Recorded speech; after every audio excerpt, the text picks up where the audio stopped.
Welcome to Murder at the Round Table. I'm Ibsha, and today we're going to find out about some lost treasure in Oak Island, Nova Scotia.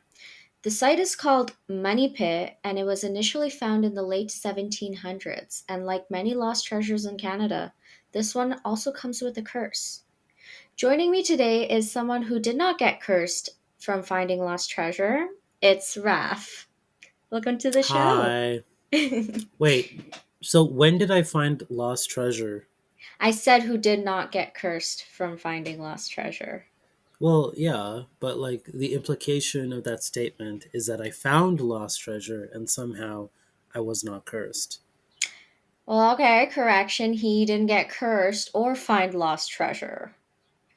Unfortunately, Yeah, okay. we could all use the money. We can. Oh, well, maybe you'll find this lost treasure because it's called the Money Pit. Oh, okay. So before we continue with today's episode, I'd like to thank everybody who listens to our episodes. We appreciate the support. And if you're listening for the first time, please do consider following, subscribing, and letting us know in the comment section what lost treasures you have found or what lost treasure sites you would like us to discuss in future episodes. There's plenty all over the world. Some of the trigger warnings, there isn't really any in this episode. There is a curse. That's all I'm Hmm. going to say.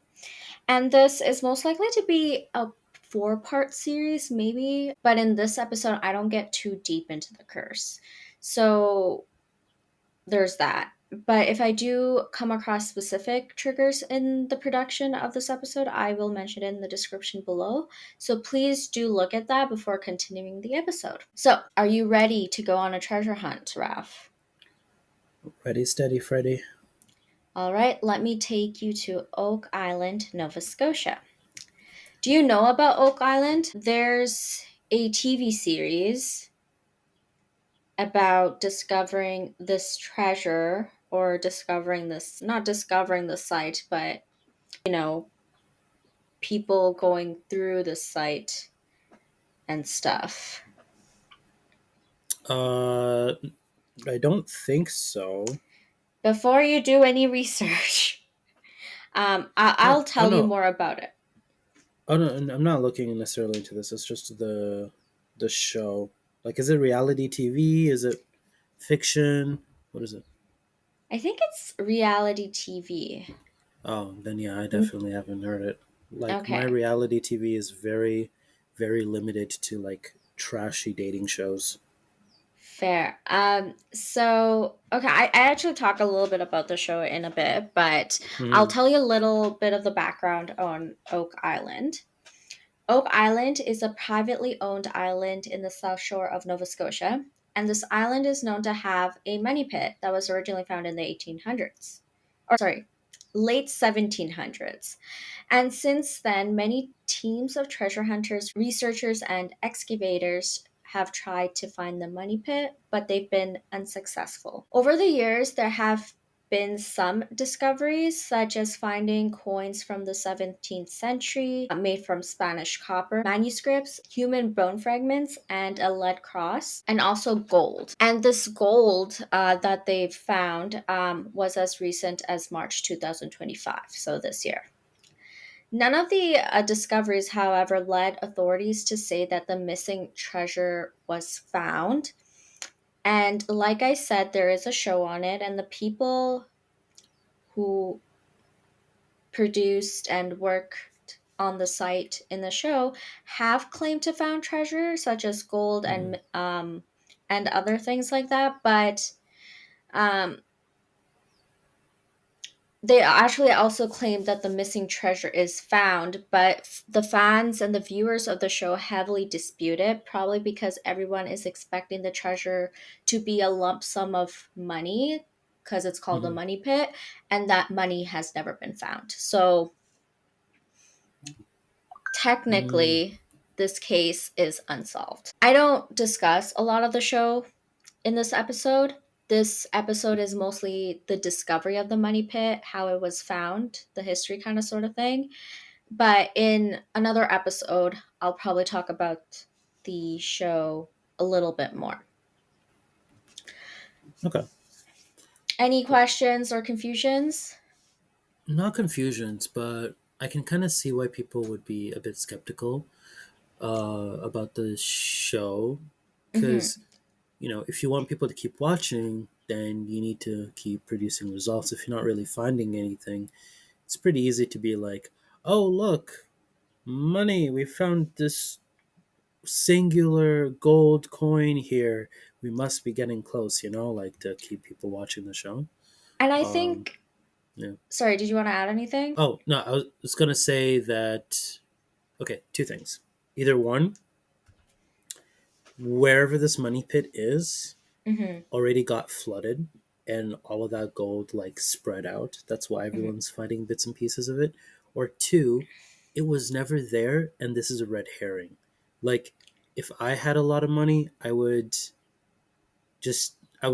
somehow like I would let like rumors get around that it's Mm-hmm. all in like this one place, and I would put like a portion of money there, spread it Mm-hmm. around, make people think it's there, when in actuality it's a totally different location.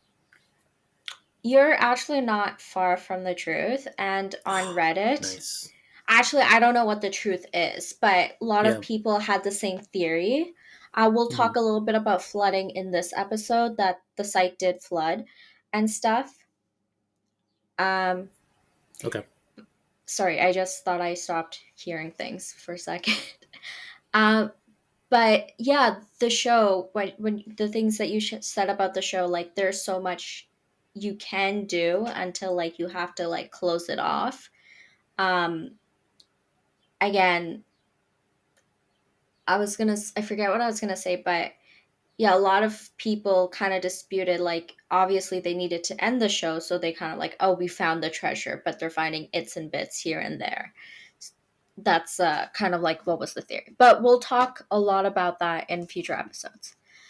Okay, before I start telling you the history, I should mention that a lot of my sources did say that not everything in the story should be taken as fact, because Hmm. a lot of the story was heavily disputed over the centuries. Obviously, this was found in the late 1700s.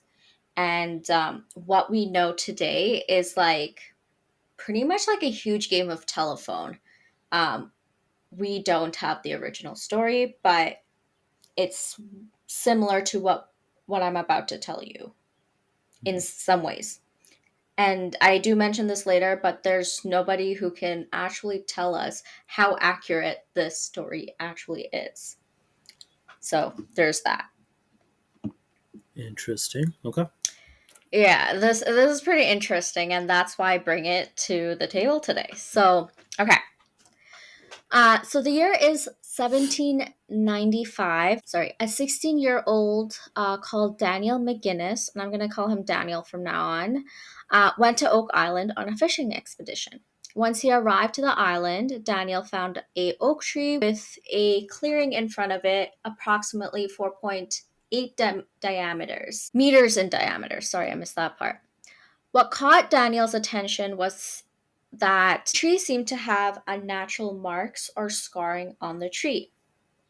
And to him, these scarrings or marks seemed to be from a rope that was used to lower heavy material down into the clearing, such as a mining shaft, um, or something like that.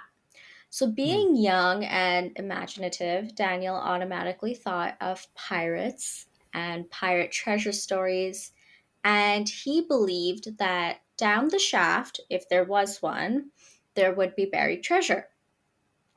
Hmm. So, either that day or the next day, Daniel comes back to the island with two friends, Anthony Fagan and John Smith. And I'll call them Anthony and John from here on. And as a Okay. side note, at the beginning, I mentioned that the island was a privately owned island. And according to some of my sources, this island at the time was owned by John's family, so the Smith family. Um, It's so going always back the to Smiths. always the Smiths. So going back to the original story, the trio came with picks and shovels and got straight to work. As they started digging, they did find a mining shaft, so there was Hmm. actually a shaft there.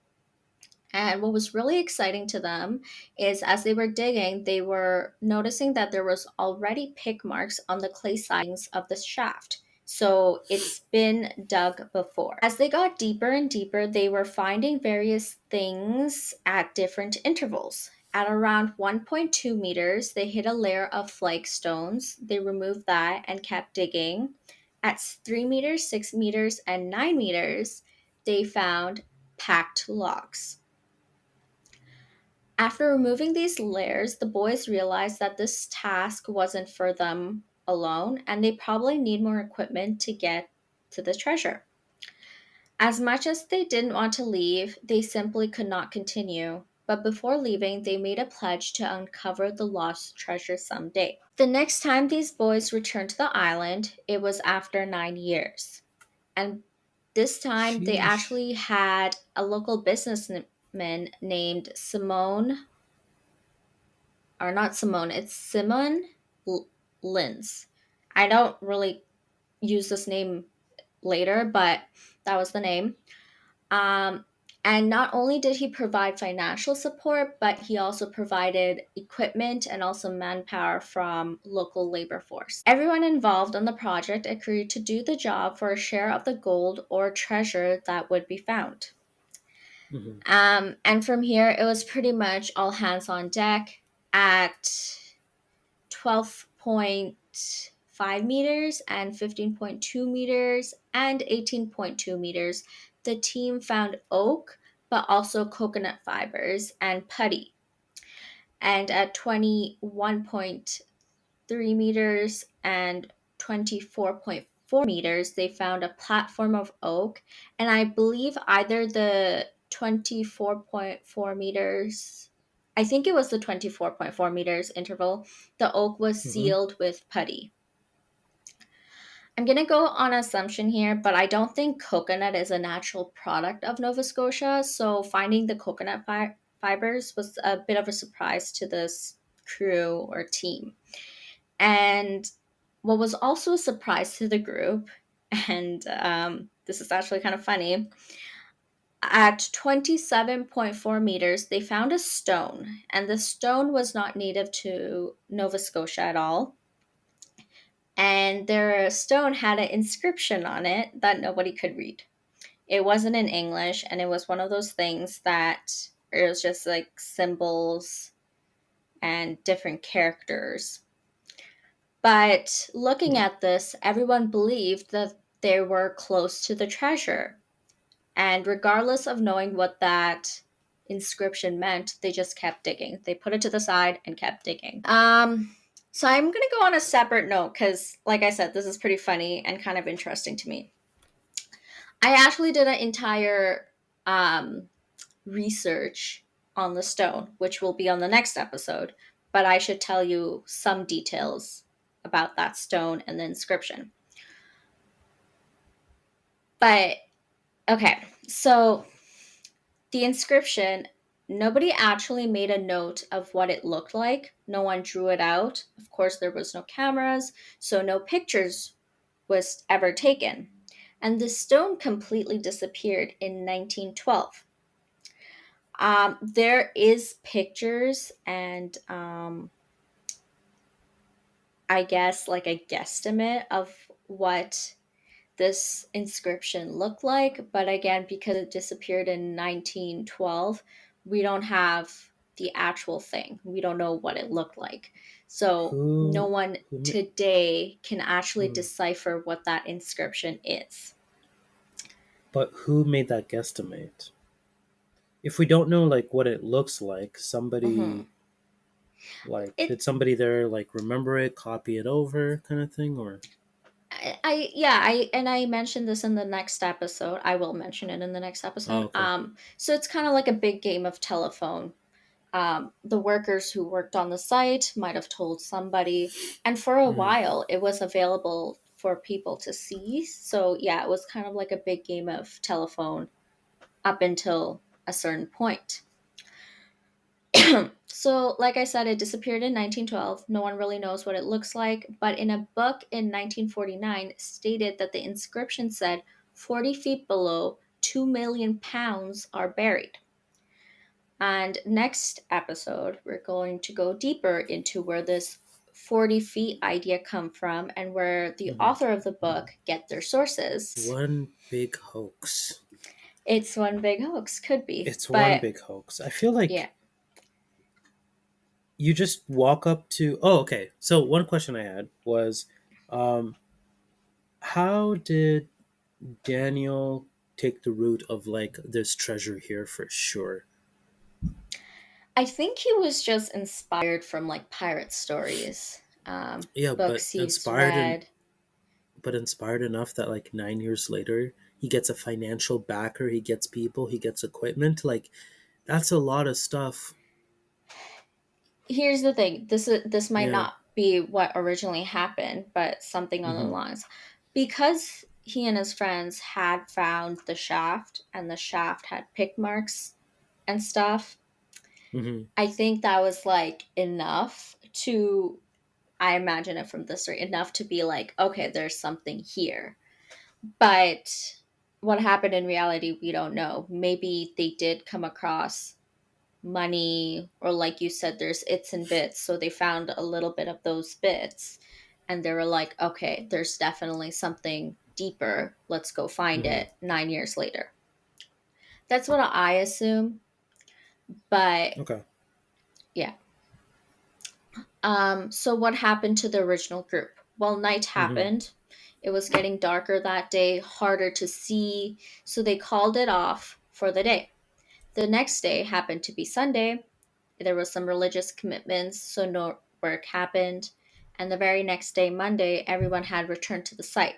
However, they found that the shaft they all worked so hard to dig out had filled up with seawater. What is interesting is it was all filled up except for the first 10 meters. That was completely empty, and then the rest was all seawater. The group had made every attempt to get this water out, but everything failed. Digging started to seem very impossible, and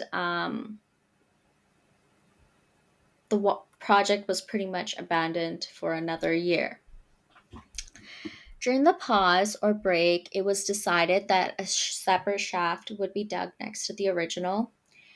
And the idea here is to allow the water into the new chamber.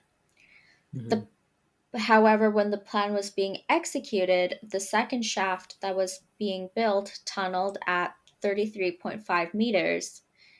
And luckily, everybody was safe who was working on this new shaft. No accidents was reported. But the original shaft still had water in it, except for the first 10 meters. After that, John Smith, who was, I assume, the owner of the island now, had to completely abandon the project because it's early 1800s at this point, and they probably didn't have the right equipment. But it was believed, or it is believed, that future projects would run into the same problem of the shaft filling up with water, there not being enough proper equipment, and all of that. Sorry. So we're now in early 1800s. Well, if they found it in 1795, Daniel found it in 1795 and waited 9 years. Oh, 1795 is when he found it. Yeah. Oh, So it I should be the thought it was like early. seven. I thought it was 1751. I was like, Oh whoa, this no. guy was doing this for 50 years. Yeah, so it Okay. should be around the early 1800s. Mm, let's see. Mm, So that's pretty much the discovery. It's a short episode, but there's a curse. okay. I'll save my question for after then. What's the curse? The curse directly states that in order to find the treasure, actually, Mm-hmm. it doesn't directly state this, but something along the line of this. In order to find the treasure, 7 men have to die first. in the process of finding the treasure, of course. Here's the thing. I tried to find where this originated from, Hmm. and there is no origin story to this. I Googled and I Googled, there's nothing. Well, yeah, because this is just a random shaft that Daniel found. Hmm. So why is there now all of a sudden a curse attached to it? It feels like something that was like made up afterwards, you know? Like, I think, yeah, yeah. I that's my assumption as well. So like someone wrote a book Hmm. some in the 1900s. um I think it was 1940 something, where he wrote a book and he said the inscription that no one had seen for a really long time. Hmm. um it stated that 40 feet below there's 2 million pounds, or whatever I said at the beginning there. I think the curse might have originated from there as well. So, Hmm. like when you write Like, stories on treasure, there's something that needs to make this very dramatic or interesting. And I think that's where the curse kind of originated from. so, like you're thinking the inscription also indicated the curse? I don't know. And I'm Hmm. going to touch on the inscription next episode, but I Yeah. can tell you, like, there's no indication of the curse on the inscription. And Hmm. truly, where when I was Googling this, doing my research, where this curse comes from, there is no source. There is no origin story to this. Okay. But Um. we're Mhm. going to find out in future episodes where if the curse actually took place or not. I okay. I Very have a confusing thought. stuff. Yeah. Okay. I have a thought about that seawater thing. Hmm. You said that they stopped like trying to like dig and all that, Hmm. and then they came back a year later. Hmm. Is there any chance, and you might not have it right now, maybe this might be like a future episode thing, but is there any chance they covered how often that shaft was filled with seawater? Because there has to be a time where it drains, because that's what happened with Daniel, right? Like he found Hmm. it at a time where there was no water in there. 9 Hmm. years later, he still finds it again. There's no water Hmm. in there. Now all of a sudden, there's water in there. Yeah. So is it every like couple of months or intervals where it drains? And the reason I ask is if you create a second shaft beside the first one to try and drain that water, but that water doesn't drain at the same level, then that means the source that it's pulling from is really, really big.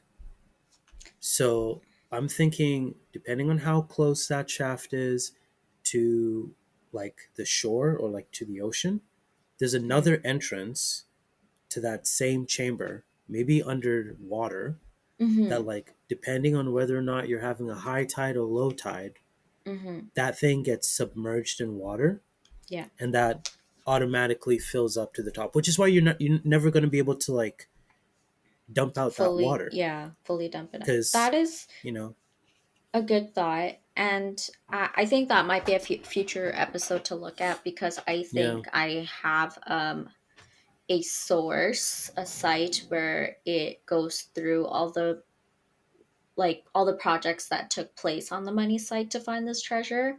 And they Hmm. might mention something. I haven't looked at all of them. But that is a really good thought. This island, it's an island. Yeah.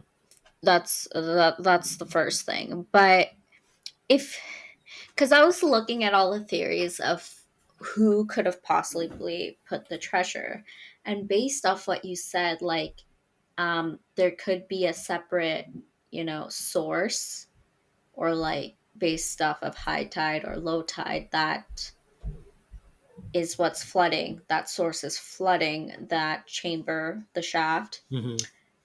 I'd have to say, like, whoever put treasure there, if that's what they did in the first place, That was smart to utilize the tide water to keep people out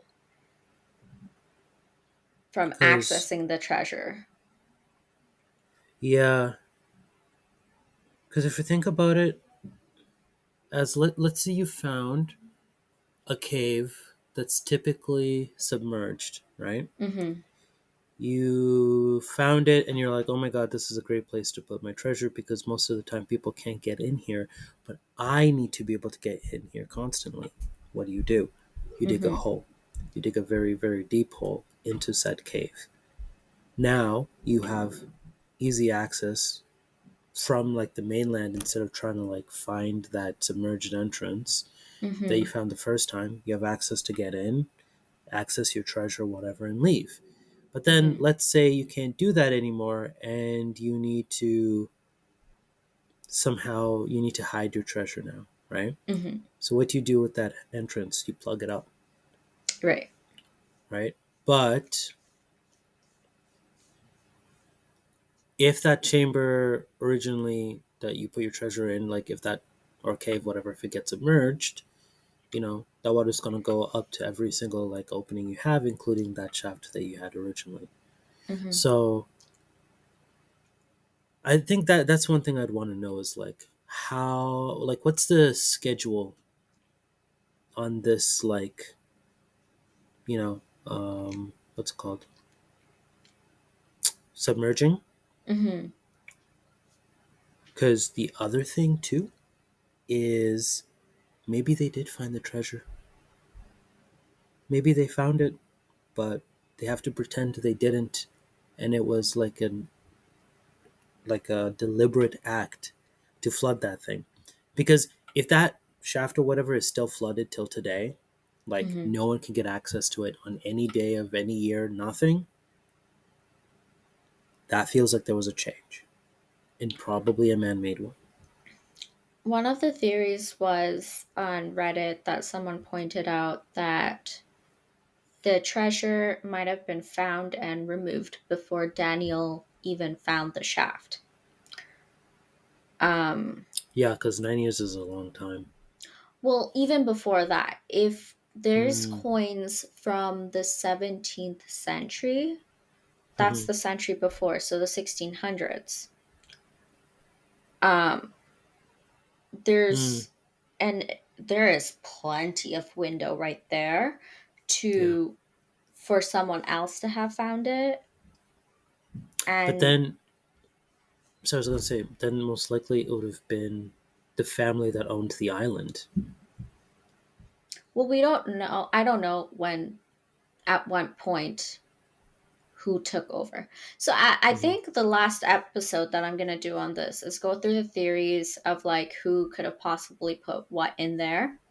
mm-hmm, And it goes far back, far before the 15th or 16th century. And that's what I'm mm, saying. Even before someone took ownership of this island, it's a free land. Somebody could have buried something there temporarily, put elaborate traps and, exits and entries. And then once they're mm-hmm. like, okay, I can take it out, they took it out. It doesn't have to be somebody was stalking Daniel, saw him do what he was doing, Yeah. and took the 9 year gap to get it out. It doesn't have to be that. I'm saying way before Daniel even found this clearing in this shaft, somebody did what they needed to do. That is one of the theories. Hmm. I wonder how long that island has been in that specific family's ownership. I'm assuming since colonial times. Because if it's all been under one family, Hmm. like chances are their ancestor is the one who had that treasure and bought the island. Potentially. Also, straight up, there might just not be any treasure That was because the this all second thing I started was going to say with an like this all started with assumption. the kid. Yeah, like Yeah.